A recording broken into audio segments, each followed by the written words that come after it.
غيقول لي ماذا تنتظر من مخلفات فرنسا؟ هذه من مخلفات فرنسا التي خلفتها في عام 1960 في الجزائر. الآن يريدون تشويه صورة الشعب القبائلي.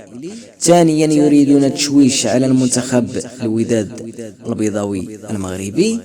ثالثا يريدون إيصال معلومة خاطئة جدا للعالم أو للشعب المغربي بصفة عامة، أن الشعب القبائلي لا يريد الاستقلال، أن الشعب القبائلي يحب الجزائر ويحب الجزائريين. نعم، الشعب القبائلي يحب الجزائريين، لكنه تحت الاحتلال الجزائري الصهيوني يريد الاستقلال.